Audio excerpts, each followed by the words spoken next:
Hi, my name is Kayla. I'm 36. Yeah, I'm 36. And I'm from Southwest Philadelphia. I live there now, but I used to run these streets. I used to run these streets like if I lived down here. But I'm just trying to spread some awareness, a little bit of what I've been through, and honestly, my awareness, I really want to spread it towards the youth of today because I feel like they're the ones that need to know what's going on so that they can avoid a lot of stuff that I've been through. Well, how you doing today, Kayla? Welcome to Open Diary. Hi, how are you? I'm good. It's a pleasure to be interviewing you. Thank you. I appreciate it. Well, let's get right into it, though. All right, let's do this. How was your childhood? Oh, I had an awesome childhood. So a lot of people think that their childhood has a lot to do with why they're doing what they're doing now, which is like getting high and running the streets. That's not it at all. I grew up with two wonderful parents. My mom, she's everything, she still rides for me. If I hadn't done anything, I didn't have a bad childhood. I went to high school. I got everything that I wanted. I had everything that I needed. My curiosity with drugs didn't start till I was in my late teens, maybe about 17. And how did you get introduced to drugs? I was a bartender. When I was 18, I was bartending, and I had a bad toothache, and a so-called friend introduced me a Percocet, and I took one every day for a week, and just that fast I was addicted. And I know that a lot of people started with Percocets. That's how a lot of people are on dope now. So, are you still currently on dope? No, I'm not on dope no more. I have a year and a half clean from dope. And it was a struggle. It was a 10-year battle. I battled it and battled it. A lot of times I got clean. I went to rehab and I knew I was going to come out and relapse. But I was giving my body a break because I have a lot of health conditions. In 2016, I caught endocarditis from doing dope. Back then, they didn't have needles like they have them now, which is why I feel like the prevention of some of these things that they give out, like the needles, the pipes, and all that. I personally think that it's a good thing because it's preventing a lot of diseases. It's preventing a lot of things that back then you would have caught that you could be catching now. Like everybody isn't catching endocarditis like there was back then, But that's how I started, and I went from doing perks to dope, and I was doing dope, and within 1 week of snorting dope, I was already shooting it. But what they have now is it's not dope. It's not nowhere near dope. The stuff they have now makes you hallucinate. Whatever it has in it is nothing like it's such a turn off that when I come down here, I look at people getting high on dope and I feel bad and it hurts my heart because I know that I was there. And although I get mad at them sometimes, I can't because I went through the same thing. And the sickness is so bad from the withdrawal that it makes you want it. It makes you need it. So you go looking for something because your body physically needs it. Like I was on life support 7 times trying to get off of it. And a year and a half ago, I was finally successful at it. But it was with the help of doctors that cared because you got to go to a facility that knows about this stuff. A lot of the hospitals, they're not aware of how to treat patients with addiction. So you got to be specific of where you go to detox. I detox at Temple. Everybody says Temple isn't a good hospital. I think they're great. And what made you say enough was enough? My family. I have a really good family. I come from a Christian family that love me and never given up on me. I come from such a good family that they will come look for me and they never judge me. My family has never ever judged me. They've always prayed for me. They've always looked for me. They've always just, they've given their whole heart into helping me. And every time that I got hospitalized, I could pick up the phone and call all of them and they would all come to the hospital running for me. Everybody doesn't have family. And I know that it's hard when you don't have anyone. I have a great family.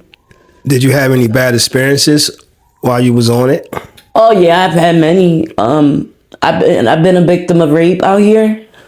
The thing that you go through the most is when people see you getting when they see you getting high, they treat you like you're nothing, you know? And we are people just like everyone else. We bleed just like everyone else. We have feelings. We just get caught up in something that overpowers us. And it takes a lot to get past it. And I personally don't think that without a higher power, I don't think that you can get past it. I don't think that you could get through it.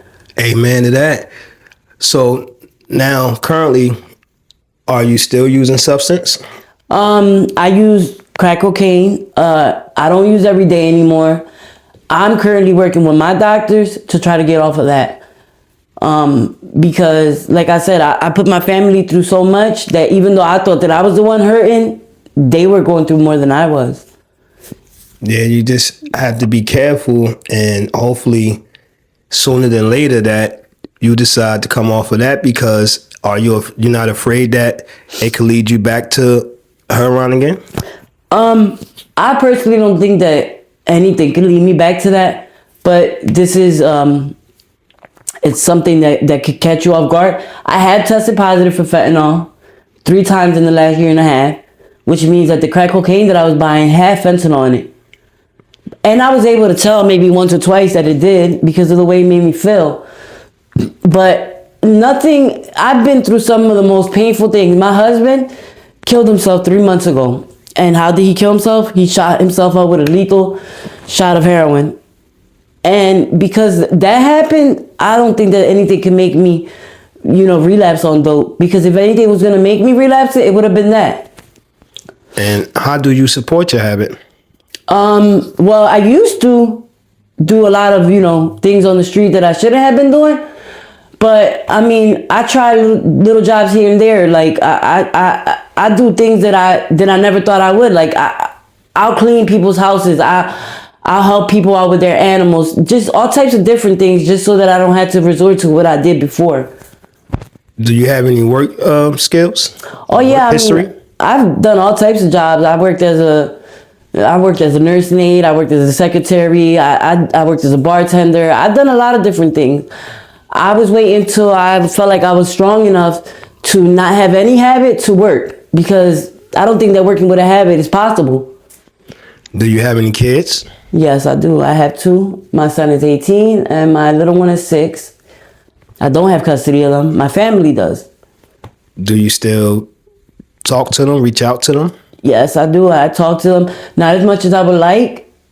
But there's things that I've done in my past, and that's why it's happening now, and I can't be mad. I can only be grateful, because without my family, my little one especially, he would be in the system. So are you working towards building a better relationship with them? Yeah, I definitely am. However, it's like you don't want to go in their life, go in, come out, go in, come out. So you want to make it the one time that you do go in, that you stay there. So I don't want to keep going in and out, and making that cycle, and hurting my kids. My boys don't deserve that. So I'm trying to build myself so that I could, constantly be there, not an on and off thing, because that hurts them more than anything. Because then they think like, oh, she's here and then she's gone. She's here and then she's gone. And that's not fair to them. And when we was talking before I started this interview, you said you like to spread awareness to the kids. So what would you say to them about using drugs? Well, number one, I would start off by listen to your parents. And a lot of people don't understand how important that is. That is the most important thing, because I was so rebellious. I was such a rebellious kid that opened up my mind to so many things. If I had listened to what my mom was telling me, what my dad was telling me when I was growing up, I wouldn't be in this predicament that I'm in today. Because I didn't listen to them, because all they wanted to do was shield you. They don't want you to be hurt. They don't want you to go out and do these things. So my advice to the youth is listen to your parents, stay in school. And when you see that these little kids are starting to get in your ear and they're trying to peer pressure you and stuff, don't do it, because 9 times out of 10 it's going to lead you somewhere like this. The kids of today, they are our future. And when you sober, what's some things you like to do? Oh, I like to do all types of things. I like to cook. I like to go out. I like to go to the movies. I I like to be with my family. I want to be able to do barbecues, laugh, like have fun. Like the family thing is the best thing that you could do. If you have a family, like spend time with your family, because once they're gone, you don't get that time back. True that. And what's some of your favorite foods? Oh, I love tacos.